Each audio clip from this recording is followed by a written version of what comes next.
In this lesson, we're going to talk about how to tattoo the beginning of the brow in a very fluffy and soft way and what it takes in order to create a nice, beautiful transition.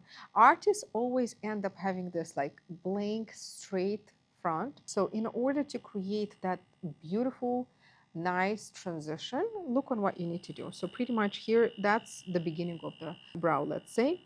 So I'm going to show you how I tattoo the very front. So overall, I make sure to not place the strokes too close. That's number one, right? So of course here we have the rest of the brow, but overall I make sure to layer, and my strokes are slightly on the longer side.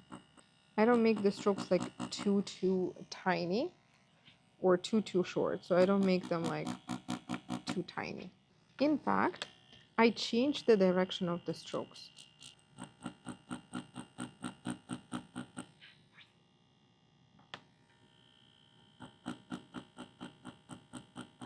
And by changing the direction of the strokes, as you see, now we don't have a pattern, right? Because if you keep going horizontally only without going diagonally, you are going to start having a pattern. Notice that on the right eyebrow, my movements are like this direction, right, along the brow, and that direction. I do not do movements like this. Why? Because the strokes that are in this direction too much, they can create a stop.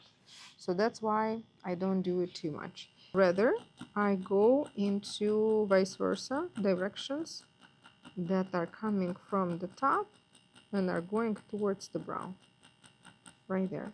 And I layer. I don't expect to see the shape right away because they are further from each other. It takes time to layer. So artists are also not very like patient with themselves. They want to see the color right away. It's just like when you do the front, you have to layer a little bit, clean and check your saturation. Then layer a little bit more, clean and check the saturation. But it's nice if you even practice like this on the paper. So this is cardstock paper that you can find anywhere. So you can practice how even you saturate even without, because here you cannot clean. So if you create like a little spot, that's not good enough, right? Because the front, it's one of the most visible areas.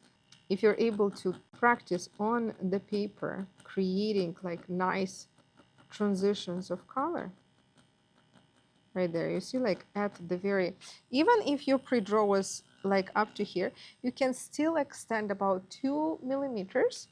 But when you extend, of course, it has to be like a lighter version of shading, like less pixels, not as concentrated, you see, right away, right there. So that's pretty much how I create. And another thing, notice that right here could be a little bit more better transition, right? So you have to notice the transitions and make sure that you don't have like somewhere like super dark area. Another thing that could be done is little pointillism. So that could be done as well. You just have to be very careful on how deep you go with the pointillism. With the strokes, we're always better. With pointillism, it's kind of sometimes you can get a little deep. So it really depends. When you do strokes, the pixels when we do strokes are always softer versus the pixels that we do with pointillism. So now this for this eyebrow.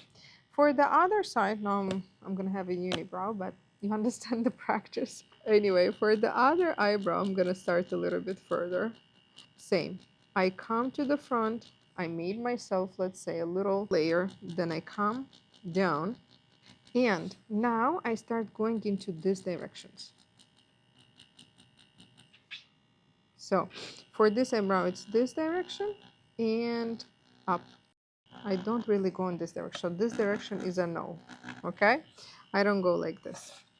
I go more vice versa in the opposite direction, because this way I'm going to be able to create a fluffy top of the brow, which that's what all the artists want, right?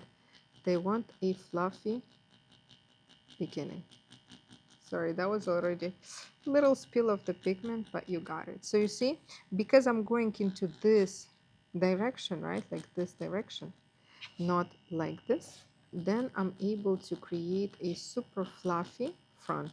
It's all about layering. Another thing that you should be noticing is that I make my shape in this type of direction. Why? Because our hairs grow that way. They grow that way, right? So I make my beginning of the brow in that direction. So I place them too close.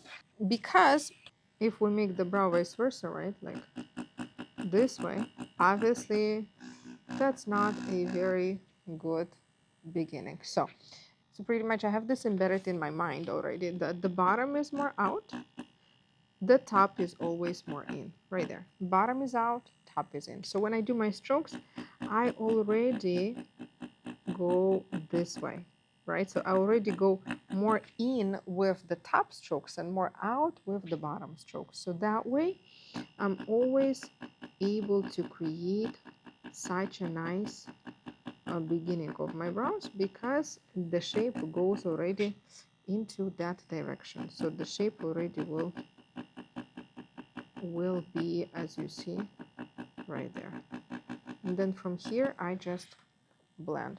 But you see, if I go deep and long strokes, the pixels are bigger. So it's important to practice with tiny, tiny strokes. So if you do it on the paper, you can do it on white paper with black pigment. But if you do it on the paper, make sure that you have like the tiniest pixels on the paper as well, because that's going to look much better than big blobs of pigment, especially in the front. They're going to heal so smooth and so soft. So I hope that you really get to practice this practice specifically. So practicing the layering, you can practice with the pigment. And in fact, I would say practicing with the needle on the paper, it's so amazing because you can hear yourself, you can see yourself, you cannot clean here. So if you make a mistake, it's visible. So you need to start with another one. I hope that this was such a good little trick and little secret of mine, and you're going to put it into practice. Now make sure that you go and be happy and practice some more.